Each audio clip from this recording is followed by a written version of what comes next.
James, Digital Disciples. We're continuing our series of looking at what life is like in the digital world. And last week, we were thinking about Google. And I was thinking about how this digital sea that we swim in, it's like a Chinese proverb. If you want to know what water's like, don't ask a fish. Because obviously a fish swims in it all the time, and it just is completely unaware of it. It's just natural to it. And it's like this for different age groups within this congregation, yeah? And so I would say I'm not like a digital fish. It's like I didn't used to swim in it. Like when I was growing up, there was a bit of technology around. I remember like the first video games, they were like Binatone, like this blocky little controller with a dial on it, and there's like Pong, it was like table tennis across the screen. That's how I sort of grew up, where I began with my video game journey. So some of us have sort of grown up and it's arrived and we've got, oh, look, this is interesting. Some of us, if you're like a millennial generation born after 1980, it's become kind of the waters that you swim in a bit. So it's what we're doing with Digital Disciples is really trying to say, let's have a pause and let's think about these things, influencers and impactors. And tonight we're thinking about Instagram and we're thinking about image. And we're looking at James chapter 1, verses 22 to 25. If you've got your Bibles there's Bibles at the side. James chapter 1, verses 22 to 25. Do not merely listen to the word and so deceive yourselves. Do what it says. Anyone who listens to the word but does not do what it says is like someone who looks at his face in a mirror and after looking at himself goes away and immediately forget what he looks like. But whoever looks intently into the perfect law that gives freedom and continues in it, not forgetting what they have heard, but doing it, they'll be blessed in what they do. All right. I'm going to do a short version of this. There's a myth. You've heard of this myth, possibly the myth of Narcissus. Narcissus was the son of a river god, Cephissus, and the nymph Liriope. And he's someone who is beautiful to look at, and people readily fall in love with him. But Narcissus disdains that. He's a bit snotty about it. People fall in love with him because he's so beautiful, and they say, I want to win your affections, and he just, forget about it. So a nymph, these kind of wood spirits, who is rejected by Narcissus, prays to the gods to ask for a curse to come upon Narcissus. And this is what happens. He goes to a pool by a fountain. He stoops down to drink, and he sees his own image in the water. And he thought it was some beautiful water spirit living in the fountain. He stood gazing with admiration at those bright eyes, those locks curled like the locks of the gods, Bacchus or Apollo, the rounded cheeks, the ivory neck, the parted lips, and the glow of health and exercise over all. He fell in love with himself. He brought his lips near to take a kiss. He plunged his arms in to embrace a beloved object. It fled at the touch, but returned again after a moment and renewed the fascination. He couldn't tear himself away, and his tears fell into the water and disturbed the image as he saw it depart time after time after time. And he exclaimed, "Stay, let me at least gaze upon you, if I may not touch you."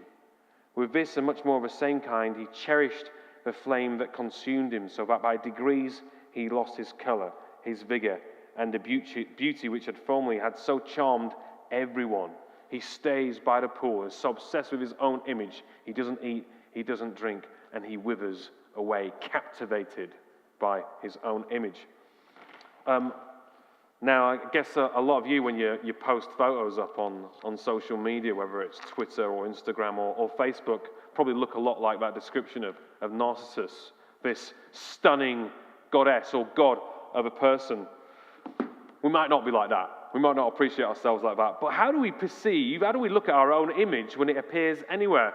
And are we all slightly obsessed with our own image? Admit it.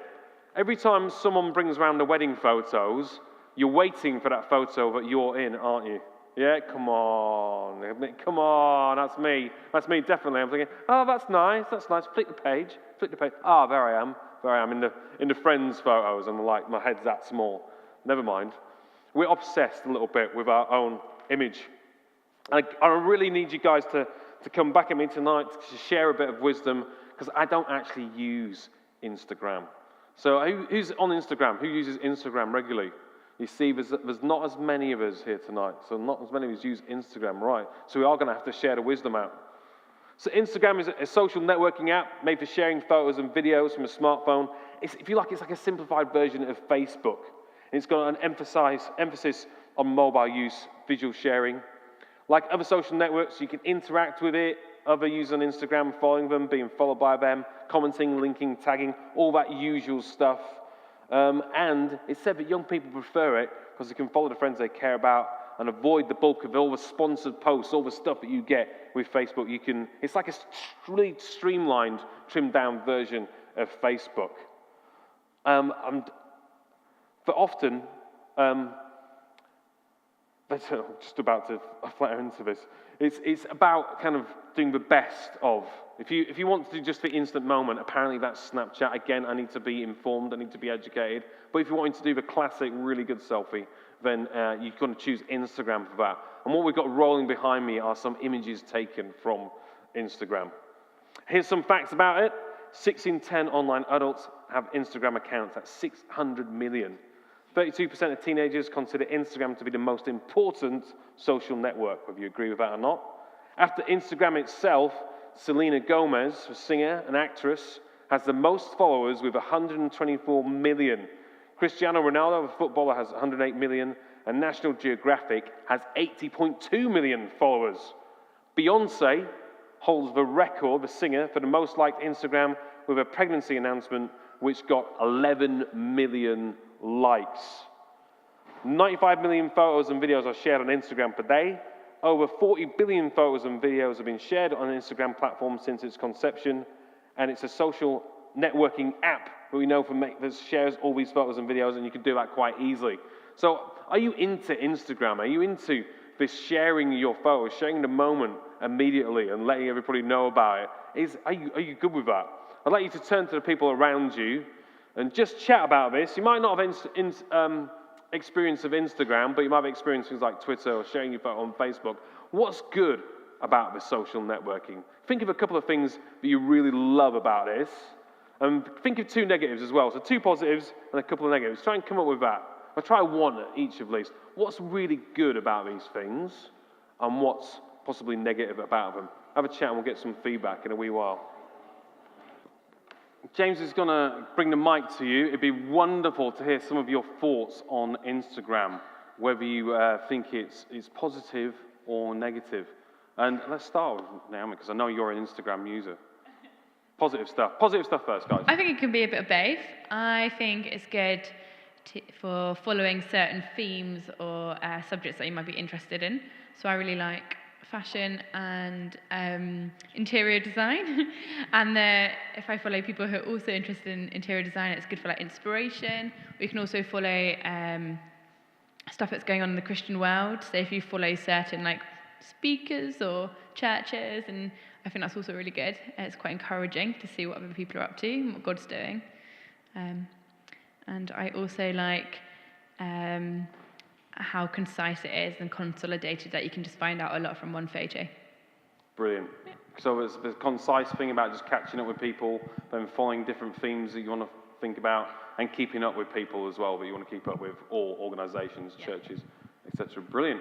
Excellent. Over here, what do you think is positive about Instagram?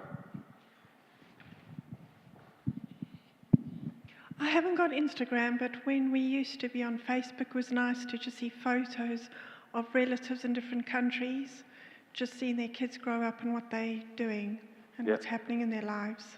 Yeah, it's so that's a positive. Yeah, definitely a positive. Just catching up with people, that we might be far away from. It helps us just to keep in touch. Brilliant. Mike at the back there. Yeah, it's really good because it's immediate as well. I think that's what people like. So for instance, say there's a band that I really like, I can automatically set a notification or something if they post something, and then I'll know if they're doing a gig or if they've got an album out or something like that. So it's direct straight to your phone, and you can keep in the loop with the things that you're interested in. Brilliant. Yeah, keep in the loop, keep connected to the stuff that we love, music, whatever it might be. Brilliant. Over here. For school, it was good to find new photographers and artists and stuff to do research on. Yeah. For artwork projects, finding wonderful photography like the stuff you're seeing behind me.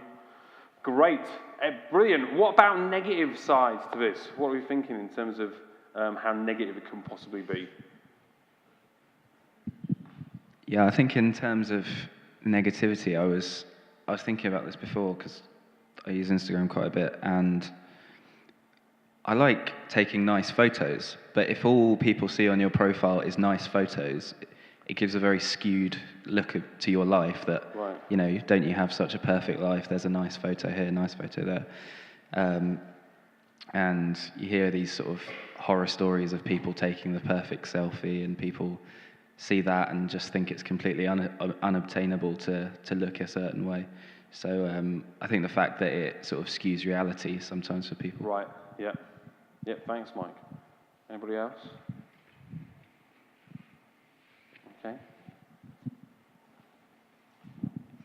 One thing I've noticed from my daughter is she has this tendency to do selfies all the time, and that she has to look perfect. And there's this, don't know if it's the youth of today, but they feel this pressure that they have to be posting stuff all the time and have to look perfect. Yeah. So it just brings needless pressure to people. Yeah. Okay, thank you very much, Wendy. She in the back there, Phil. I think it can lead to a bit of waste of time when you're on your phone, just scrolling through, following latest cyclist, football, sport, all that kind of stuff.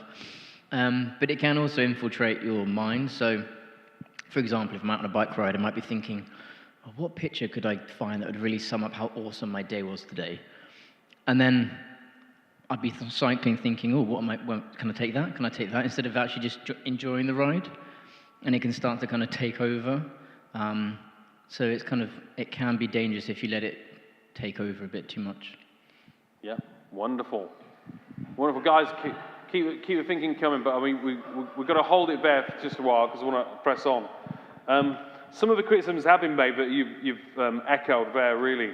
There's some research being done. There's always research done about these things. But one research study asked 150 female undergraduates whether they compared their appearance to someone else's over a 5-day period, and whether that comparison was made after looking at social media, traditional media, or in person. And they found that women rarely compare their appearance to others in magazines or billboards, but they do every day on social media. So there's something about the reality of a lot of these feeds on Instagram and even Facebook and Twitter, where you're seeing those images of people and you think, well, I don't compare myself to the model up on a billboard in the magazines because I know that's kind of unattainable and there's so many filters on that.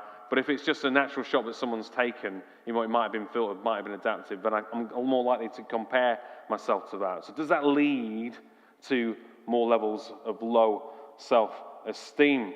And can it lead us to being that myth of narcissists? Are we becoming increasingly obsessed with finding those perfect moments? And so it defines what we're doing. I'm just looking for the perfect image. I'm just looking for that perfect picture that's going to capture the moment. Are we becoming almost like we're 24/7 entertainers, where we're looking for that shot that's going to get people? So do we treat people like a little bit like our audience rather than friends? And so does it result in shallow friendships? And psychologist Kent Norman warns of a bit of identity fragmentation when technology substitutes for face-to-face interactions. He argues that a person's uniqueness can get lost behind a medium that promotes distance, detachment, and disembodiment. When a person stands behind a machine, as it were, only an obstructed view remains. So if we focus on our best side, the images and life that we think that people want to see, that people will be impressed by, do we effectively make a bit of an edit of ourselves? So we only let people interact with that bit of us which we want to put out there, we want people to see. Those are all challenges that come from thinking about Instagram. But what's James got to say about it? What's James got to say? Does he agree about this? Well, unfortunately, the passage that we looked at really isn't about image. Even though he's talking about looking in a mirror, and often we can think like that. If we spend all our time looking in a mirror, are we obsessed with our image?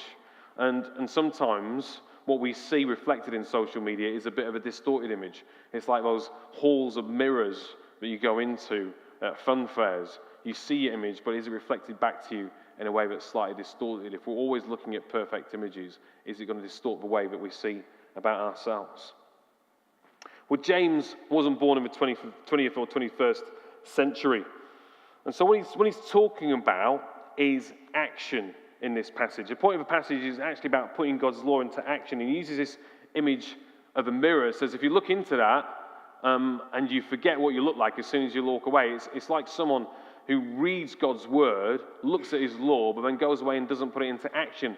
They're not actually going to learn anything from it. So he's more concerned with putting stuff into action. And so that can form who we are. And we all know that habits are forming. So I love what the Spear guys who run our youth employment project here at St. Peter's. They talk about in their cycle of development, there's 6 o'clock abyss. But if you learn something, but you don't put it into action straight away, you're likely to forget about it and not learn it and not pick it up as something that's habit forming and something that you actually do. So when we learn about something, we've got to put it into action. And that's what James is getting at in chapter 1. And right away through the book, he's talking about action is something that needs to happen in order for us to be living out God's law. So in verse 12 of chapter 2, he talks about speak and act are those who are going to be judged by the law that gives freedom. And again, verse 18 in chapter 2, but someone will say, you have faith, I have deeds. Show me your faith without deeds, and I will show you my faith by my deeds. You believe that there is one God, good. Even demons believe that about God and shudder. So he's saying you need to put your faith into action. He doesn't really care in this book, but it's like a little bit of a wisdom shot, James. He's talking about various things, various truths that we can live by, which are going to help us in our walk with God. He doesn't care particularly about ego, about finding your individual path in life. If social media is about surrender to the self, then James is all about surrendering to the will of God. And is that perhaps why in the 21st century we find following Jesus so difficult? Is sometimes social media about me and myself and I, where James is saying, I'm not bothered about the path to find myself. I just know that the best life lived is a life that's following the law of God. Now, what do we take from that? If we find sometimes social media obsessive, and I certainly find Twitter a bit obsessive, looking at what everybody's getting up to and feeding into that and getting more followers on Twitter. I'm always interested. It's like, I've gained another follower. That's great. If we get obsessed with that, what is it saying about us? Where do we find our identity? And if we're looking to find our identity in that, and our popularity in that, is it a really good way to build in strong roots, to build in strong foundations? So James is saying what you need to do is put God's word into action. You need to look at his laws and find freedom within those. Now it's interesting because we don't associate the law with freedom, do we? But when we think about it, there are certain aspects of following a law that brings about freedom. Anybody who's we're talking about diets and things like that, trying to eat healthfully, that's about discipline, isn't it?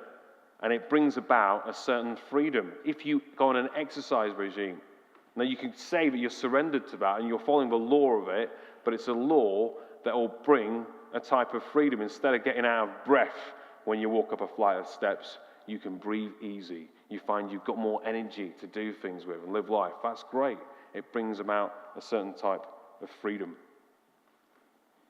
And a musician summoning up that wonderful solo. If you've ever been to see a concert and you wonder, wow, they're just so free on their instrument, whether it's a guitar, whether it's a saxophone, trumpet, a piano, and you think, I wish I had that kind of freedom with that instrument. But that freedom has come from discipline.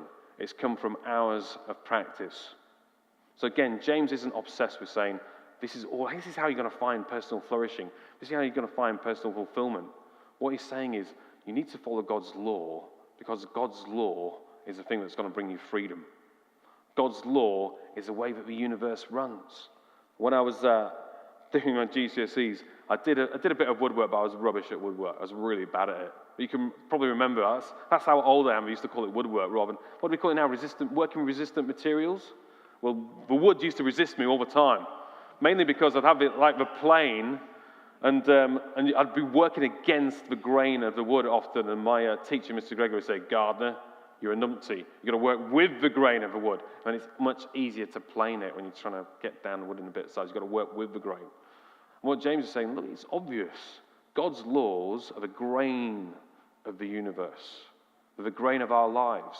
And if you want freedom, then work with those laws. Learn what they are, and don't just learn them, but put them into practice as well. And so he's talking about foundational stuff, and if our obsession is in different things, and we're finding our popularity, we're finding our emotional core in things that can't give us that kind of rootedness, James has got a message that says, you've got to focus. Don't be like the guy who looks in a mirror and then walks away and forgets instantly what they look like. Be the one who focuses in on God's law. So what do we do with things like Instagram? Well, we recognize there's so much good stuff about this, and I certainly rejoice in looking at things where I'm connecting with people I haven't seen in a while, and I rejoice in celebrating the moment on things like Twitter, things like Facebook, and people do the same on Instagram. It's a good way to say, look at this is great, and people can celebrate and join in with that. So recognize that, but it's not all bad. It depends on how we use it and how obsessed and how imbalanced we get with these things. So we've got to connect ourselves in with God. And maybe that means taking a bit of a digital Sabbath from time to time, just putting the smartphone down. Maybe it means having a digital curfew on a day-to-day basis, saying, you know what, I'm going to get to this time in the day, and I'm just going to shut the screens down. It's good for your sleeping patterns anyway. You're just going to say, it gets to 9 o'clock at night, it gets to 10 o'clock at night. I'm going to say, no screens. I'm just going to calm my mind down. And try and find yourself in a beautiful way. When we think about God's law and reaching into God's law and reading it and applying it, we can think about that in a really dry way. But what we really want to do is do it in a rich way that feeds us and that actually helps us respond and connect with who God is and who God is asking us to be. Let's pray.